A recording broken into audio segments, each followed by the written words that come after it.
Hello, what's up, people? My name is Ashton, and you are in BuzzBot, where we discuss topics in books and relate them to real life. And today, the book we'll be discussing is Half-World by Hiromi Goto. Stay tuned, folks, because I will be exploring the topics of fiction, child abuse, and child neglect. So let's talk. First, we will talk about the author Hiromi Goto and how they got where they are today. Hiromi Goto is a Japanese-Canadian author, editor, and teacher. She was born in 1966 in Kashiwa, Chiba, Japan. She immigrated to Canada in 1969 when she was just about 3 years old, rural southern western British Columbia, and then moved to southern Alberta, specifically Nanton, Alberta. Being an immigrant and female in 1970s Canada, she obviously experienced struggles such as sexism. She probably experienced more struggles as she is part of the LGBTQ+ community. But despite all that, she persevered and proved all the people wrong with her first book that got credited for many awards such as the Best First Book Award. One of the reasons why they are such a great author is because they turn tragedy into hope and inspiration. Her first book, called Chorus of Mushrooms, which was published in 1994, is a story about relationship between 3 generations of women and their attitude towards their situation as Japanese immigrants living in Nanton, Alberta.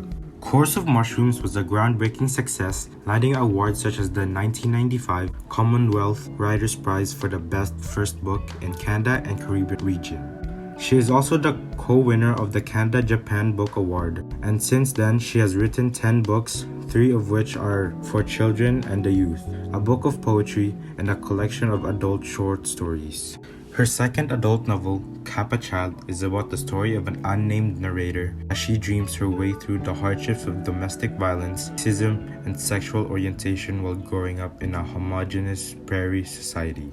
Some of the ongoing themes of Hiromi Goto's books are child neglect and child abuse, but also one of the main themes, which are coming of age. What exactly is coming of age, you may ask?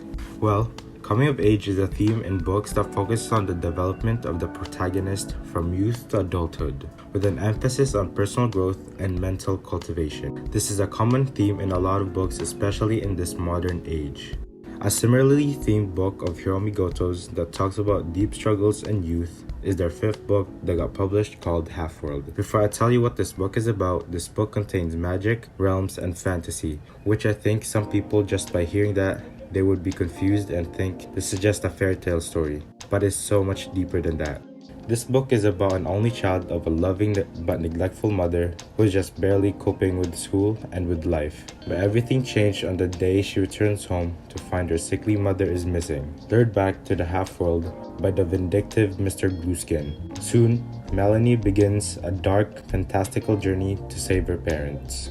You might be wondering why the theme of coming of age is relevant. Well, it is because the protagonist of this book is a teen.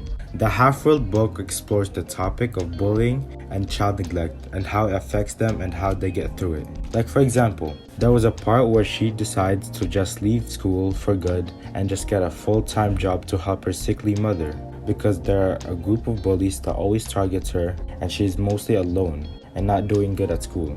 And also, teens can somewhat relate to coming-of-age novels.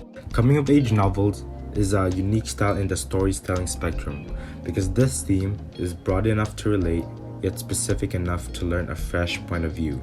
For teens, they can relate to this because the characters are in the same age spectrum as them, and they might have the same problems, and the reader can find ways to solve that problem using books.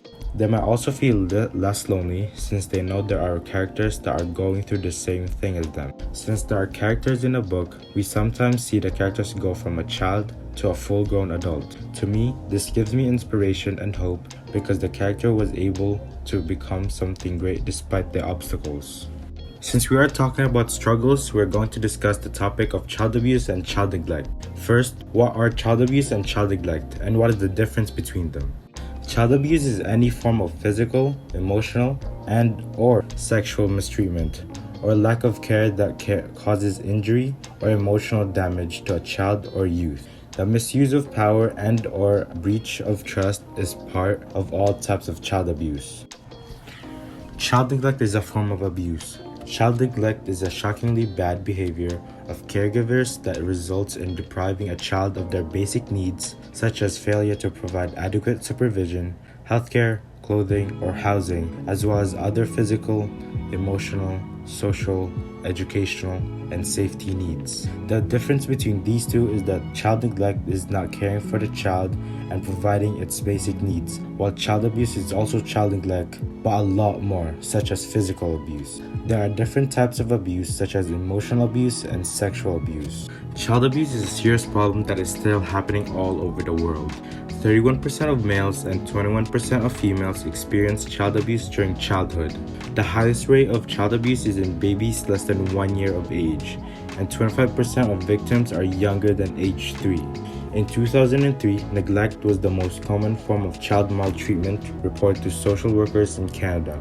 In 2005, it is estimated that between 133 to 275 million children worldwide are exposed to violence in the family. Among the types of emotional maltreatment, verbal abuse in the form of name-calling is the most commonly experienced. If you're experiencing or someone you know is experiencing child abuse, please contact these numbers: 416-924-4646, 416-395-1500, and 416-808-2222.